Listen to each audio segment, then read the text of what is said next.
Hi guys, welcome back to the next episode of Director's Chat. When we think about comic book directors, we think of Sam Raimi, we think of Richard Donner, and we think of um, we think of the Russo brothers. Oh, there is one unique director in comic book who has directed one of the best comic book movies. Today I am talking about Zack Snyder. So let's get into it. Welcome back to Director's Chair, where I look at directors and their movies. Today, we're talking about Zack Snyder. Now, Zack Snyder is a film director, producer, and a screenwriter and a cinematographer. He's currently 57 years old. Zack Snyder is. There's so much to say about Zack Snyder, mainly because of his fans. Some people like his movies, some people don't like his movies. He has a certain style that some people like, some people don't. So let's just get through to all his movies. Let's go through. So his first movie was Dawn of the Dead. This came in 2004. This was an action horror film, and this was Zack Snyder in his directorial debut. This was a remake. This was written by James Gunn. This was a remake of George A. Romero's 1978 horror film of the same name. It starred Sarah Polley, Ving Rhames, Jake Weber, Becky Pfeiffer, Scott Regner, Tom Savini, and Ken Foree. And from the original also makes cameo appearances. So this movie was his first movie, and this was his first movie, and I think this is probably one of his best movies he's done. And it made $102.3 million, or $26 million budget. The reviews were generally favorable, citing improvement over the original in terms of acting, production values, and scares, while finding it lacking in character development, excessively gory, and indifferent to Romero's preoccupation with consumerism. Retrospective reviews have called Dawn of the Dead Snyder's best film and placed it among the best zombie movie horrors ever made. This is probably one of the. Yeah, I think this is probably one of Zack Snyder's best movies. I think this is one of the few times where the remake is actually better than the original. And I like this movie. I think this is probably one of Zack Snyder's best movies. And yeah, so not many people talk about this one. I actually enjoy this one. Then in 2003, we had 300. This was based on the 1998 comic series of the same name. This is an epic historical action film, but this is based on a comic series by Frank Miller and Lynn Varley. And this stars Jared Butler, Lena Headey, David Wenham, and Dominic West. And it made $456.1 million on a $65 million budget. It received mixed reviews, with critics praising its visuals and style, but criticized its depiction of Persians, with some characterized as bigoted or Iranophobic. I think this is probably one of Zach's favorite ones. I think this is probably one of the best looking, comic book movies. And I thought the cast is good. I enjoy it. There was a sequel called Rise of the Empire. Though Zack Snyder didn't direct it, however, he did produce it. But yeah, 300 is a good movie. Check it out; it's a really good movie. Then 2009 we had Watchmen. Now, this is a superhero movie based on a 1986 to 1987 DC Comics limited series of the same name, co-created and illustrated by David Gibbons, with co-creator and author Alan Moore. And this stars Malin Ackerman, Billy Crudup, Matthew Good, Carla Gugino, Jackie O. Haley, Jeffrey D. Morgan, and Patrick Wilson. It made $185.4 million on a $130 to $138 million budget. The film polarized fans and critics. The star was praised, but Snyder was accused of making an action film that lacked the thematic depth and nuance and of the comic. This was Um, this movie took a long time to get made because this from October 1987 to October 2005. There were plenty of the attempts to make a movie on Watchmen, but it's stuck in development hell. And yes, with some people basically saying that it was unfilmable, and until Zack Snyder signed on and to direct. Yeah, this was a I loved I this I think this is one of Zack Snyder's good movies, one of his best looking movies. If you get the DVD, there is an animated adaptation called Tales of the Black Freighter, and there is a director's cut with like 24 minutes of additional footage. July 2009, the Ultimate Edition incorporated the animated comic Tales of the Black Freighter in the narrative as was the original graphic novel. And yeah, so I recommend you check out the director's cut. But you should check out the director's cut of Dawn of the Dead as well. That one's pretty good. This one is good as well. So I like Watchmen, one of his best movies. Then in 2010, we had Legends of the Guardians, The Owl of Gahul. This 3D computer animated fantasy adventure film. And this is based on the Guardians of the Gahul books. And yeah, this stars Helen Mirren, Jeffrey Rush, Jim Sturgis, Hugo Weaving, Emily Barclay, Abby Cornish, Ryan Quatten, Anthony Paglia, Mirren Margoyles, Sam Neill, Richard Roxburgh, and David Wenham. And this movie was um I actually like this one. This is the one. This is like the one Zack Snyder movie that not many people talk about. This was an animated. This is the only animated movie he's done. Um, it made 140.1 million on $80 million budget. And it received mixed reviews with praise for his dark tone, voice acting, and visuals, while criticized the screenplay for it did not live up to its potential. But yeah, this is a good. Um, this was actually a good movie. It's probably one of Zack's. I enjoy it. I think visually it really looks good. And yeah, so The Guardians House of Gahul, really good movie. Then 2011 we had Sucker Punch. Now this was a psychological fantasy action film um, by Zack Snyder. Is Snyder's first film based on an original concept. Um, it starred Emily Browning, Abby Cornish, Jenna Malone, Vanessa Hudgens, Jamie Chung, Carlo Gugino, Oscar Isaac, John Hamm, and Scott Glenn. And this this movie this movie made 89.8 million, $82 million budget, so it was a box office bomb. And yeah, this movie was kind of like, and yeah, it received negative reviews, and it was criticized for its depiction of women in the movie.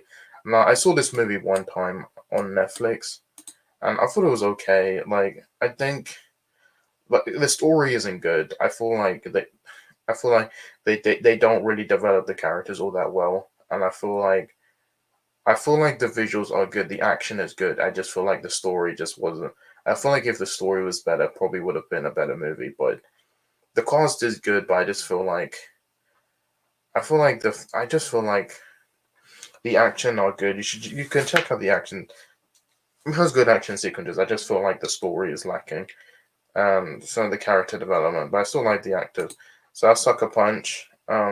This was more a passion project for Zack Snyder, and so yeah. So 2013 is when he would direct his first official DC movie. So in 2013, he directed Man of Steel, and this was the story was developed by Ray Davis Boy and produced by Christopher Nolan, and it says a rebuild of the Superman film series and the first installment in the DC Extended Universe.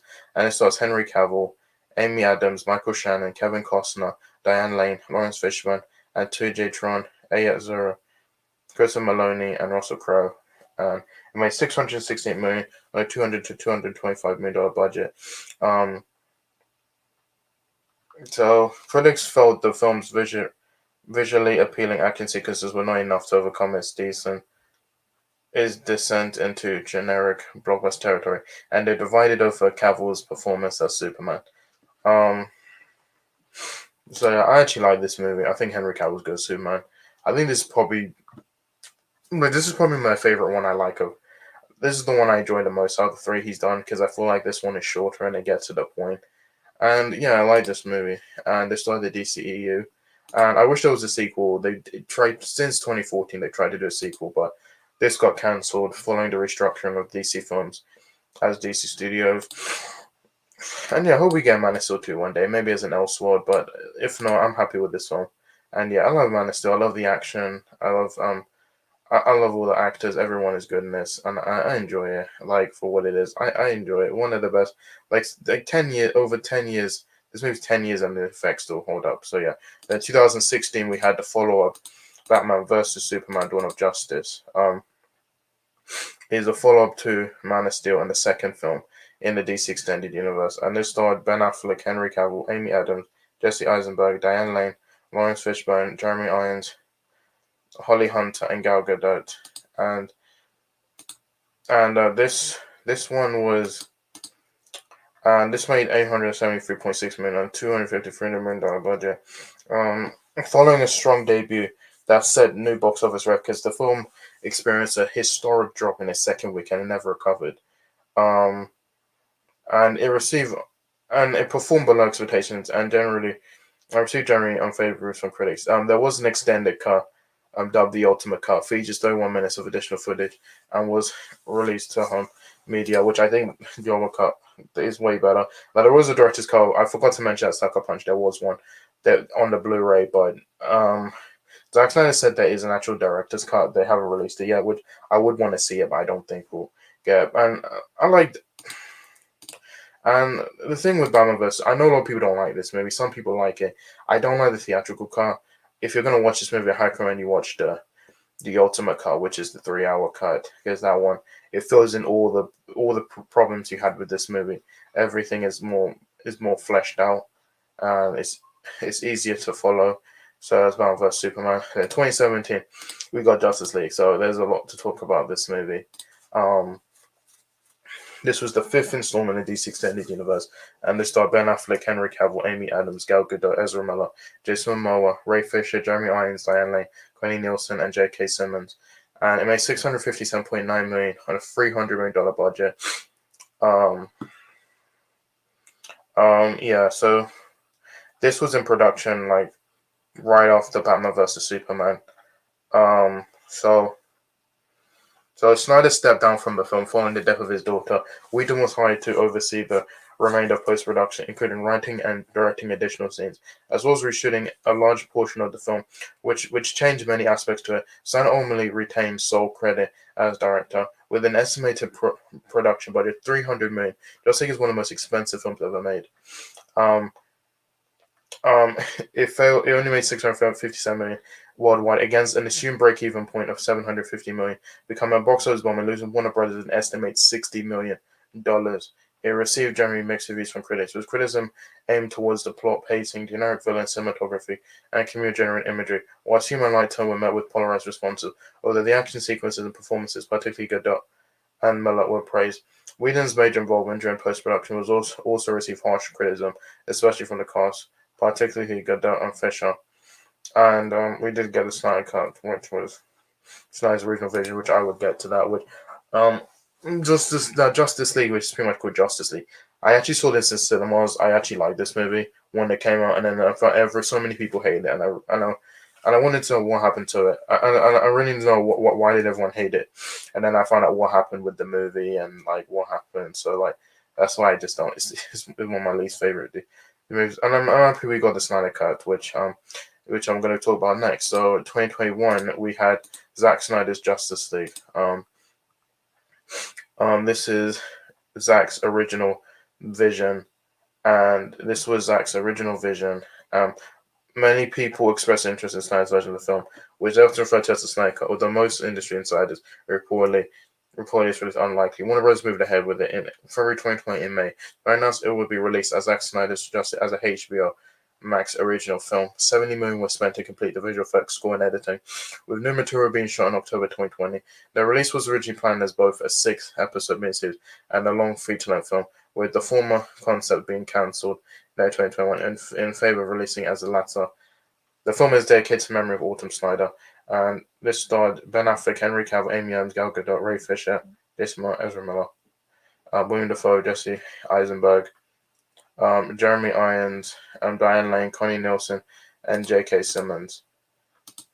And the film, and it became the fourth most streamed film of the platform that year. The film was widely considered superior to the 2017 theatrical release. Critics praised Snyder's direction, visual style, action sequences, performances, improvised characterization, music score, and balance of emotional weight and humor, although the runtime received some criticism. And this movie was great. I feel like this is what we needed. This is pretty much same thing happened with the Donner Cut, but the Donner Cut we had to wait like 20 years for it. This we only had to wait 4 years, and this is my favorite DC movie. I love this movie. I wish we got this movie in 2017, but I think if we got in 2017, I think it would have been like around 2 hours and 2.5 hours. I don't think it would have been like 4 hours, but no, people have been asking for Justice League 2 and 3, which I don't think that would happen. As of right now, I don't think that will happen. Maybe as an animated form, or maybe as a comic book, but I don't see all the actors to come back. One, I feel like it's too much money, and I feel like Warner Brothers just want to they just don't want to they don't want to work with Zack Snyder and his vision. So yeah, Zack Snyder Justice League. Then 2021 we had Army of the Dead, which was a zombie heist film, and it starred Dave Bautista, Ella Purnell, Omari Hardwick, Ana de la Reguera, Thea Rossi, Matthias Schweithofer, Nora Arendoza, Hiroi Sanada, Tig Notaro, Raul Castello, Huna Selim Qureshi, and Garrett Dillahunt. And this movie was released on Netflix. So this was part of the deal. The deal with that Zack had with Netflix. He signed a first look deal at Netflix, and this is technically a kind of a spiritual successor to his 2004 debut film Dawn of the Dead. Critics praised the film for its humor, because of its plot and runtime, and it made $1 million on $70 to $9 million budget. Had a box office. I think it was released in cinema. It also won Oscar fan favorite at the '94 Oscars and yeah, so this film also spawned a franchise. We got a prequel, a spin-off prequel, Army of Thieves, and an anime style series titled Las Vegas is in development, and we're getting a direct sequel titled Planet of the Dead, which I wasn't a huge fan of this film. I just feel like it just wasn't. I just did not like the story, and I thought the cast was good. I just wasn't a huge fan of the story, but I'm looking forward to Planet of the Dead. And this brings us to his latest film, Rebel Moon, which was originally so Rebel Moon. This is an epic space opera film. This was originally envisioned to be a Star Wars movie that Zack Snyder pitched to Lucasfilm, and they rejected it. This stars Zoe Botella, Charlie Hunnam, Ray Fisher, Burnett Bay, Djimon Hounsou, Emma Corey Stoll, Ed Screen, Cleopatra Coleman, Frafi, Carrie Elves, and Anthony Hopkins. And this will be released December 22nd, 2023 on Netflix, which I am excited for this. There will be a Rebel Moon Part 2, which they're currently filming them back to back, and I can't wait for this movie. We're getting like a space opera film, like up there with like Star Wars, like Star Trek. So I'm looking forward to this film. And yeah, so we got a first look of it. I hope we get a trailer soon. So yeah, so that's pretty much it. That's Zack Snyder. Now he's probably one of the most controversial filmmakers of this day and age, mainly because of, I don't know, maybe like the way he does things, the way he films stuff, his storytelling and stuff. But I like most of his films. I know a lot of people don't like him, but it's fine. I know a lot of people don't like Zack Snyder's movies, mainly because of his fans. I feel like his fans kind of just ruin his like films, because I like mostly his DC films, like Man of Steel, BVS, X-Men, Justice League. The Snyder fans who basically just they basically attack anyone who criticizes those movies. I like those movies. I know there's like there's some faults in them, and they can't take criticism. And I think that's the real reason why people just don't like his movies. But if you don't like them, that's fine. I don't think that's the reason. But that's pretty much it. So, guys, thank you for watching my video. I'll see you in my next video. Bye.